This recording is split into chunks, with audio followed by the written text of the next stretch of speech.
Chapter 27. The Recital. "First," said Caderousse, "sir, I must ask you to make me a promise." "What is that?" inquired the Abbé. "Why, if you ever make use of the details I am about to give you, that you will never let anyone know that it was I who supplied them, for the reasons of whom I am about to talk are rich and powerful. And if they only laid the tips of their fingers on me, I should break to pieces like glass." "Make yourself easy, my friend," replied the Abbé. "I am a priest, and confessions die in my breast. Recollect, our only desire is to carry out, in a fitting manner, the last wishes of our friend. Speak, then, without reserve, as without hatred. Tell the truth, the whole truth. I do not know, never may know, the persons of whom you are about to speak. Besides, I am an Italian, not a Frenchman, and belong to God, and not to men. And I retire to my convent, which I have only quitted to fulfill the last wishes of a dying man." This last assurance seemed to give Caderousse courage. "Well, then, under these circumstances," said Caderousse, "I will, indeed I ought to, undeceive you as to the friendship which poor Edmond believed so sincere and unquestionable." "Begin with his father, if you please," said the Abbé. "Edmond talked to me a great deal about the old man, for whom he had the deepest love." "The history is a sad one, sir," said Caderousse, shaking his head. "Perhaps you know all the earlier parts of it?" "Yes," answered the Abbé. "Edmond related to me everything until the moment when he was arrested in a small cabaret close to Marseille." "At La Réserve, oh yes, I can see it all before me in this moment. Was it not his betrothal feast?" "It was, and the feast that began so gaily had a very sorrowful ending. A commissary of police, followed by 4 soldiers, entered, and Dante was arrested." "Yes, and up to this point I know all," said the priest. "Dante himself only knew that which personally concerned him, for he never beheld again the 5 persons I have named to you, nor heard mention of any one of them."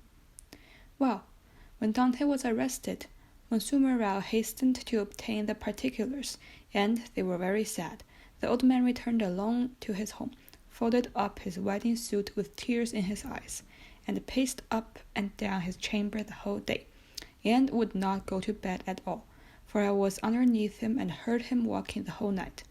And for myself, I assure you I could not sleep either, for the grief of the poor father gave me great uneasiness, and every step he took went to my heart as really as if his foot had pressed against my breast. The next day Mercedes came to implore the protection of Monsieur de Villefort. She did not obtain it, however, and went to visit the old man. When she saw him so miserable and heartbroken, having passed a sleepless night, and not touched food since the previous day, she wished him to go with her that she might take care of him, but the old man would not consent. "No," was the old man's reply. "I will not leave this house, for my poor dear boy loves me better than anything in the world. If he gets out of prison, he will come and see me the first thing, and what would he think if I did not wait here for him?" I heard all this from the window, for I was anxious that Mercedes should persuade the old man to accompany her, for his footsteps over my head night and day did not leave me a moment's repose. "But did you not go upstairs and try to console the poor old man?" asked the Abbé. "Ah, sir," replied Caderousse, "we cannot console those who will not be consoled, and he was one of these. Besides, I know not why, but he seemed to dislike seeing me. One night, however, I heard his sobs, and I could not resist my desire to go up to him. But when I reached his door he was no longer weeping, but praying. I cannot now repeat to you, sir, all the eloquent words and piteous supplications he made use of it. It was more than piety, it was more than grief, and I, who am no cantor, and hate the Jesuits, said to myself, "It is really well that I am all alone, and I am very glad that I have not any children, for if I were a father, and felt such excessive grief as the old man does, and did not find in my memory or heart all he is now saying, I should throw myself into the sea at once, for I could not bear it." "Poor father," murmured the priest. From day to day he lived on alone and more solitary. Often Monsieur Morel and Mercedes came to see him, but his door was closed, and although I was certain he was at home, he would not make any answer.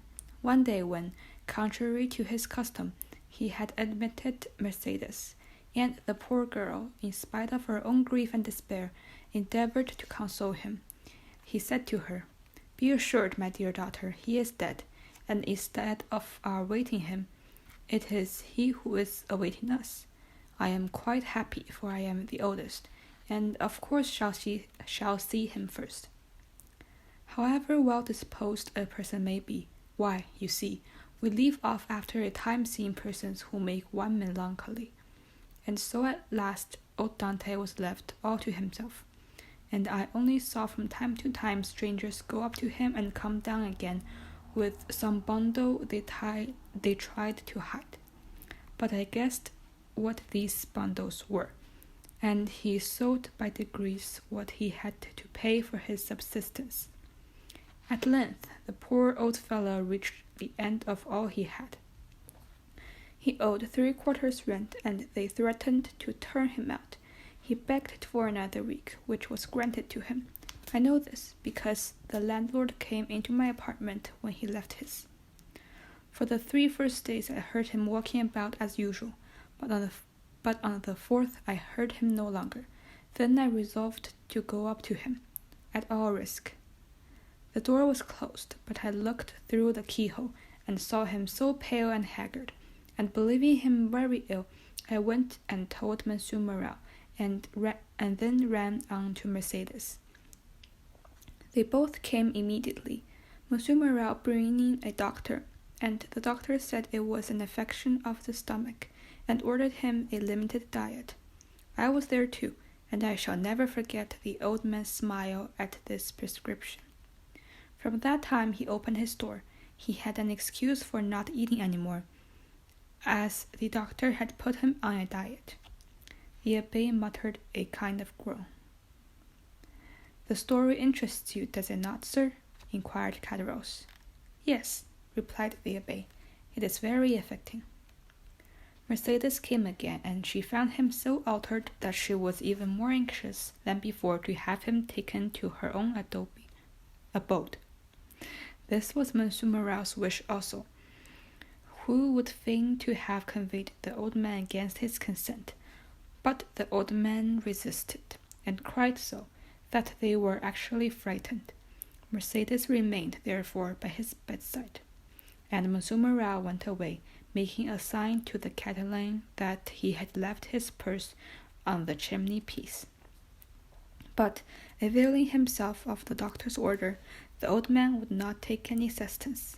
At length, after 9 days' despair and fasting, the old man died, cursing those who had caused his misery, and saying to Mercedes, "If you ever see my Edmond again, tell him I die blessing him."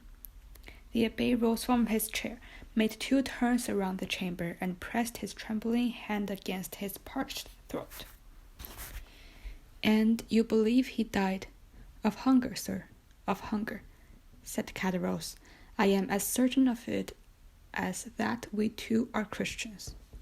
The abbé, with a shaking hand, seized a glass of water that was standing by him half full, swallowed it at one gulp, then resumed his seat with red eyes and pale cheeks. "This was indeed a horrible event," said he, in a hoarse voice. "The more so, sir, as it was men's and not God's doing." "Tell me of those men," said the abbé, "and remember too," he added, in a voice that was nearly menacing in its tone, "you have promised me to tell me everything. Tell me, therefore, Who are these men who have killed the son with despair and the father with famine? 2 men jealous of him, sir, one from love and the other ambition, Fernand and Danglars. Say, how was this jealousy manifested? They denounced Edmond as a Bonapartist agent. Which of the 2 denounced him? Which was the real delinquent? Both, sir, one with a letter and the other put it in the post. And where was this letter written? At La Reserve, the day before the festival of the betrothing.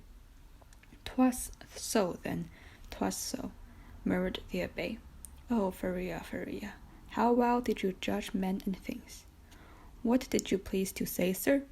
Asked Caderousse. Nothing, nothing, replied the priest. Go on. It was Danglars who wrote the denunciation with his left hand, and that his writing might not be recognized, and Fernand who put it in the post. But, exclaimed the Abbé, suddenly, you were there yourself. I, said Caderousse, astonished. Who told you I was there? The Abbé saw he had overshot the mark, and he added quickly, No one, but in order to have known everything so well, you must have been an eyewitness. True, true, said Caderousse in a choking voice. I was there. And did you not remonstrate against such infamy? Asked the Abbé. If not, you were an accomplice. Sir, replied Caderousse, they had made me drink so much they had made me drink to such an excess that I nearly lost all perception. I saw everything through a cloud. I said all that a man in such a state could say, but they both assured me that it was a jest they were carrying on, and a perfectly harmless jest. Next day, sir, you must have seen plain enough what they had been doing, yet you said nothing, though you were present when Dante was arrested. Yes, sir, I was there, and very anxious to speak, but Danglars restrained me. If he should really be guilty, said he, and didn't really put into the Isle of Elba, if he is really charged with a letter of the Bonapartist committee at Paris, and if they find this letter upon him, those who have supported him will pass for his accomplices. I confess I had my fears of the police in the state in which polices then were, and I confess that I held my tongue. It was cowardly, I confess, but it was not criminal. I comprehend. You allowed matters to take their course, that was all. Yes, sir, answered Caderousse, and my remorse preys on me night and day. I often ask pardon of God, I swear to you, because this action, the only one with which I have seriously to reproach myself in all my life, is no doubt the cause of my abject condition. I am expiating a moment of selfishness, and thus it is I always say to my wife when she complains, Hold your tongue, woman, it is the will of God.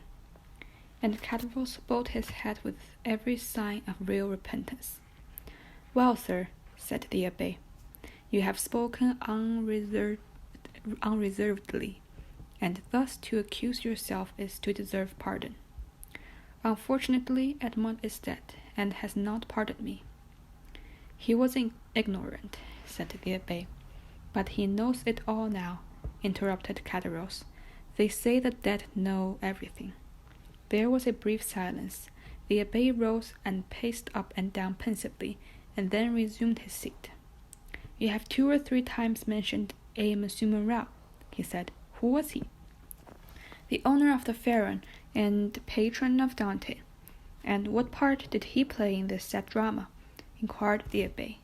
The part of an honest man, full of courage and real regard. 20 times he interceded for Edmond. When the emperor returned, he wrote, implored, threatened, and so energetically that on the second restoration he was persecuted as a Bonapartist. 10 times, as I told you, he came to see Dante's father and offered to receive him in his own house. and the night or two before his death, as I have already said, he left his purse on the mantelpiece, with which they paid the old man's debts and buried him decently, and then Edmond's father died, as he had lived, without doing harm to anyone. I have the purse still by me, a large one, made of red silk. And, asked the Abbé, is Monsieur Morel still alive? Yes, replied Caderousse. In this case, replied the Abbé, he should be a man blessed of God, rich, happy. Caderousse smiled bitterly. Yes, happy as myself, said he. What, Monsieur Morel unhappy? Exclaimed the Abbé. He is reduced almost to the last extremity. Nay, he is almost at the point of dishonor. How? Yes, continued Caderousse, and in this way, after 25 years of labor, after having acquired a most honorable name in the trade of Marseille, Monsieur Morel is utterly ruined.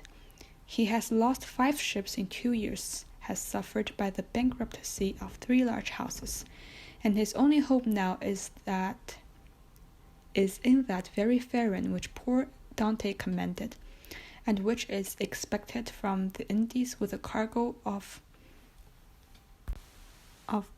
cochineal and indigo. If this ship founders, like the others, he is a ruined man. And has the unfortunate man wife or children? Inquired the Abbé. Yes, he has a wife, who in all this behaved like an angel. She was a daughter who was about to marry the man she loved, but whose family now will not allow him to wed the daughter of a ruined man. He has, besides, a son, a lieutenant in the army, and, as you may suppose, all this, instead of soothing, doubles his grief. If he were alone in the world, he would blow out his brains, and there would be an end. Horrible! Ejaculated the priest. And it is thus heaven recompenses virtue, sir, added Caderousse. You see, I, who never did a bad action but that I have told you of, am in destitution, after having seen my poor wife die of a fever, unable to do anything in the world for her. I shall die of hunger, as the old Dante did, whilst Fernand and Danglars are rolling in wealth.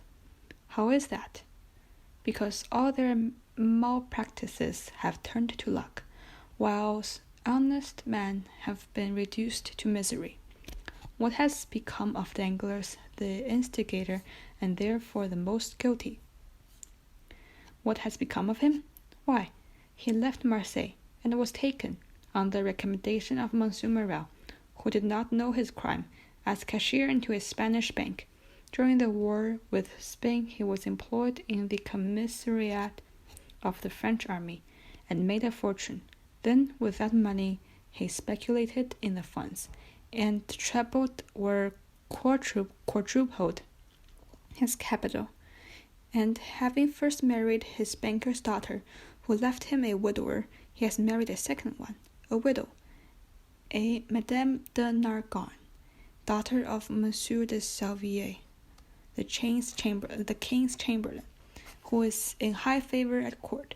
He is a millionaire, and they have made him a count, and now he is Le Count Danglars, with an hotel in the Rue de Mont Blanc, with 10 horses in his stables, 6 footmen in his antechamber, and I know now not how many hundreds of thousands in his strong box. Ah, said the Abbé, with a peculiar tone, he is happy. Happy? Who can answer for that? Happiness or unhappiness is a secret known but to oneself and the walls. Walls have ears, but not tongue.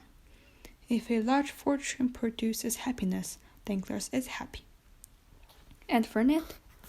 Fernand, why, that is another history. But how could a poor Catalan fisher boy, without education or resources, make a fortune?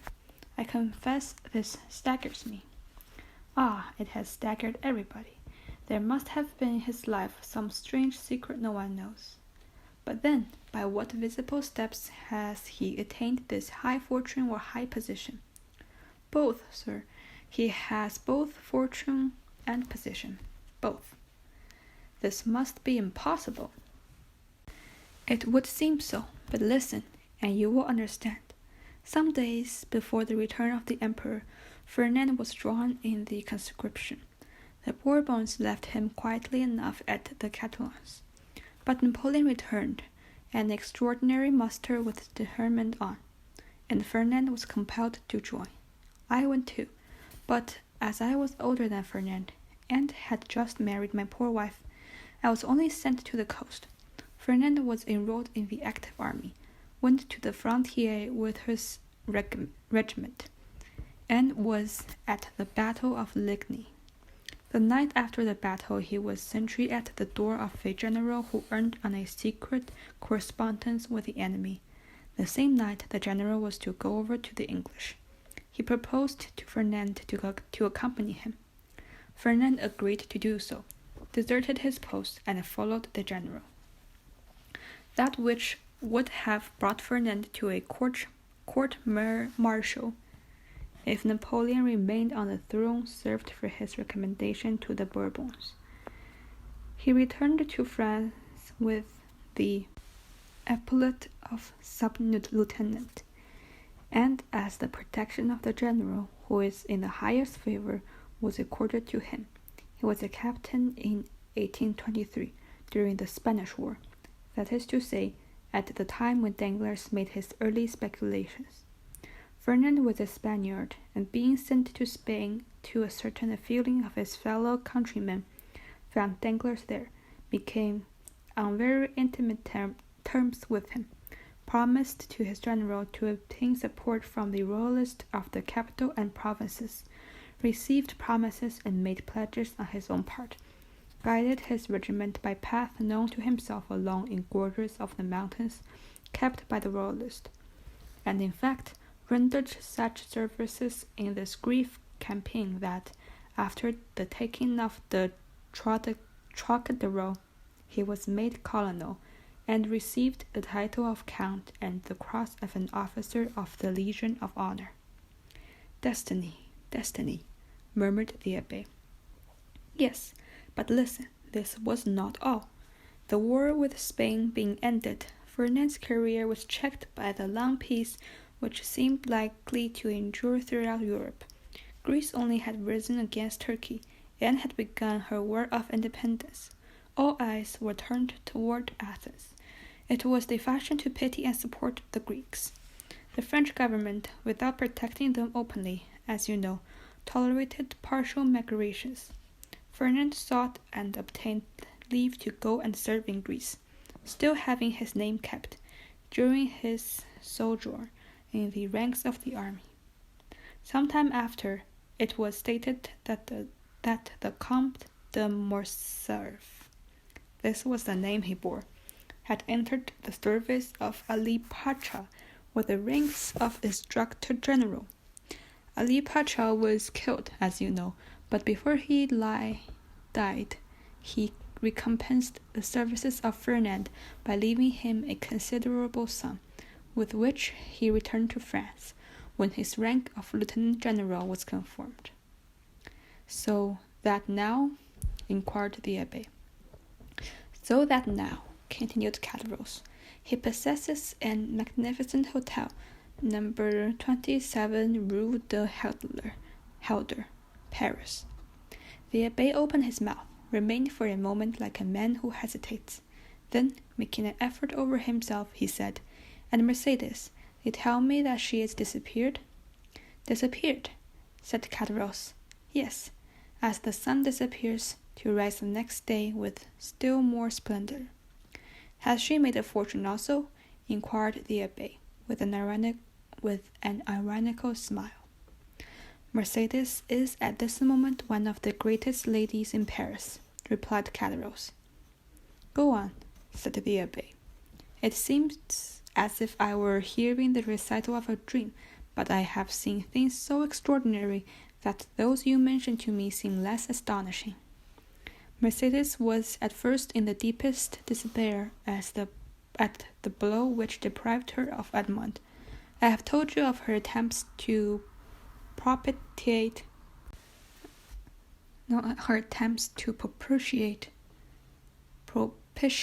Monsieur de Villefort, and of her devotion to the father of Dante. In the midst of her despair, a fresh trouble overtook her. This was the departure of Fernand, whose crime she did not know, and whom she regarded as her brother. Fernand went, and Mercedes remained alone. 3 months passed and found her all tears. No news of Edmond, no news of Fernand, nothing before her but an old man who was dying with despair.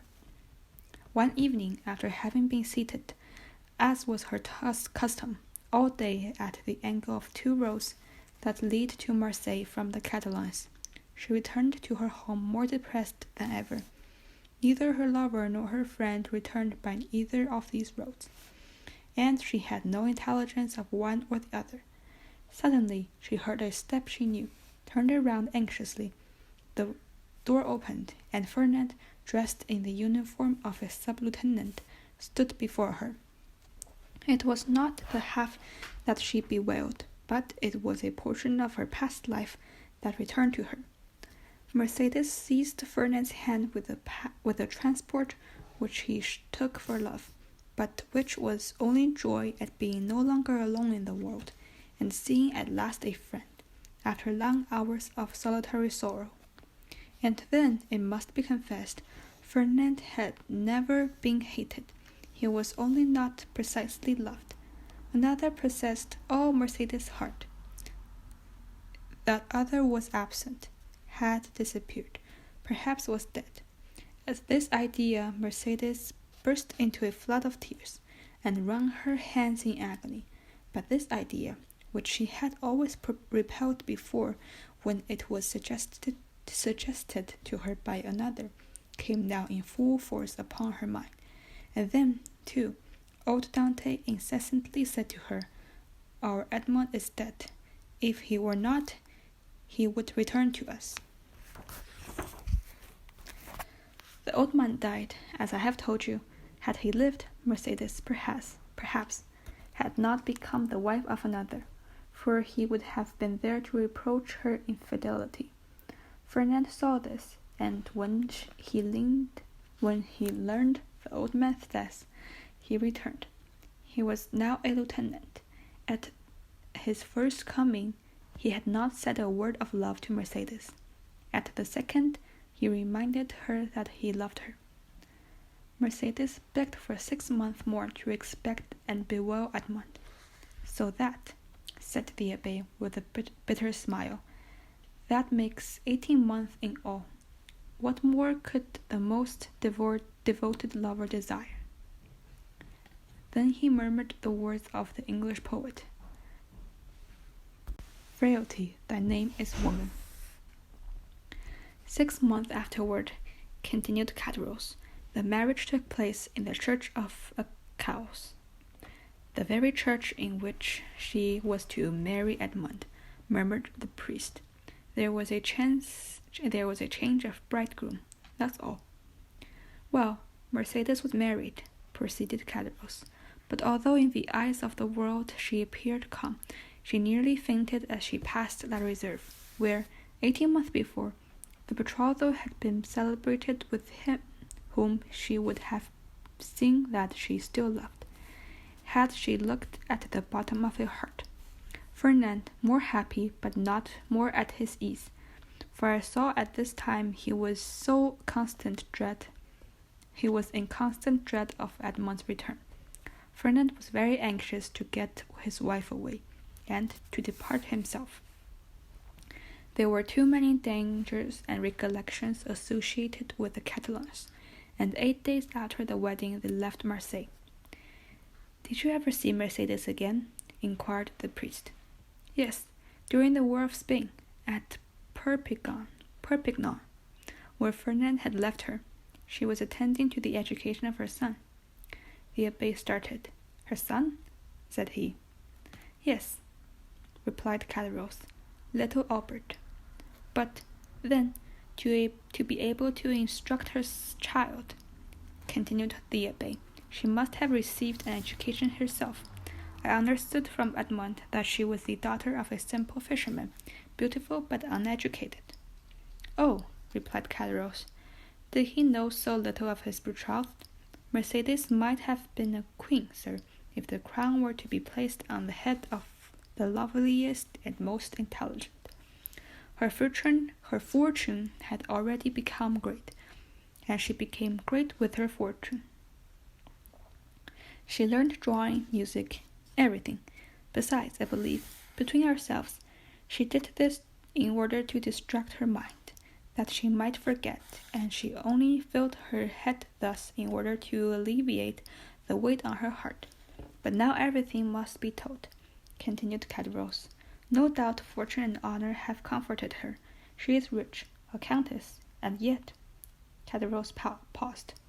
And yet what? Asked the Abbé. Yet I am sure she is not happy, said Caderousse. What makes you believe this?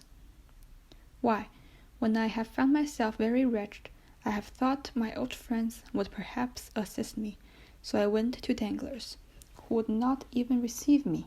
I called on Fernand, who sent me 100 francs by his valet de chambre. Then you did not see either of them? No, but Madame de Morcerf saw me. How was that? As I went away, a purrier fell at my feet. It contained 25 louis. I raised my head quickly and saw Mercedes, who shut the blind directly. And Monsieur de Villefort? Asked the Abbé. Oh, he was never a friend of mine. I did not know him, and I had nothing to ask of him. Do you know what became of him? And the share he had in Edmond's misfortunes? No, I only know that some time after having arrested him, he married Mademoiselle de Saint-Méran, and soon after left Marseille. No doubt he has been as lucky as the rest. No doubt he is as rich as Danglars, as high in station as Fernand. I only, as you see, have remained poor, wretched, and forgotten. You are mistaken, my friend, replied the Abbé.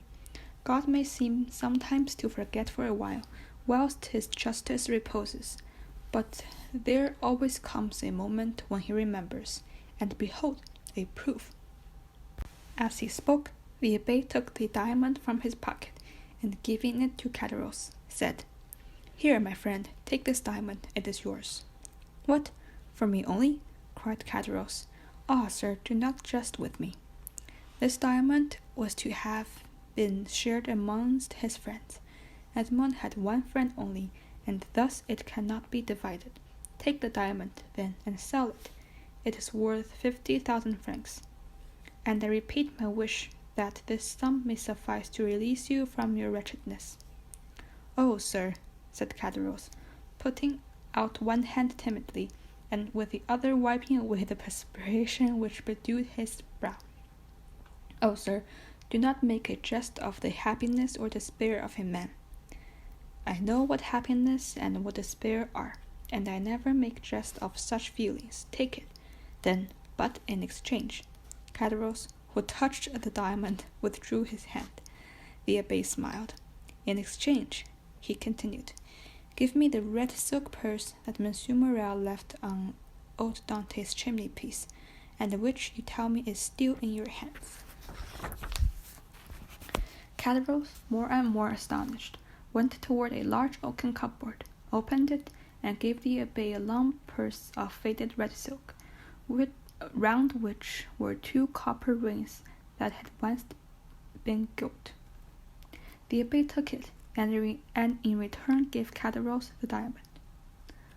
Oh, you are a man of God, sir, cried Caderousse, for no one knew that Edmond had given you this diamond, and you might have kept it, which, said the Abbé to himself, you would have done, it seems. The Abbé rose, took his hat and gloves. Well, he said, all you have told me is perfectly true, then, as I may believe it in every particular. See, Monsieur l'Abbé, replied Caderousse, in this corner is a crucifix in holy wood. Here on this shelf is a gospel of my wife. Open this book, and I will swear upon it with my hand on the crucifix. I will swear to you by my soul's salvation, my faith as a Christian. I have told everything to you as it occurred, and as the angel of men will tell it to the ear of God at the day of the last judgment. 'Tis well, said the abbé, convinced by his manner and tone that Caderousse spoke the truth. 'Tis well, and may this money profit you. Adieu. I go far from men who thus so bitterly injure each other. The abbé with difficulty got away from the enthusiastic thanks of Caderousse, opened the door himself, got out and mounted his horse, once more saluted the innkeeper, who kept uttering his loud farewells, and then returned by the road he had travelled in coming. When Caderousse turned around, he saw behind him La Carconte, paler and trembling more than ever. "Is, then, all that I have heard really true?" she inquired. "What?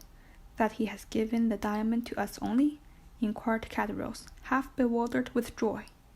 "Yes. Nothing more true. See, here it is." The woman gazed at it a moment, and then said in a gloomy voice, "Suppose it's false?" Caderousse started and turned pale. "False," he muttered. "False. Why should that man give me a false diamond?" "To possess your secret without paying for it, you blockhead." Caderousse remained for a moment aghast under the weight of such an idea. "Oh," he said, taking up his hat, which he placed on the red handkerchief tighter round his head, "we will soon learn that." "In what way?" "Why, it is the fair of Beaucaire. There are always jewelers from Paris there, and I will show it to them. Take care of the housewife, and I shall be back in 2 hours." Caderousse left the house in haste and ran rapidly in a direction contrary to that which the unknown had taken. 5,000 francs, muttered La Carconte, when left alone. "It's a large sum of money, but it is not a fortune." The end of Volume 1.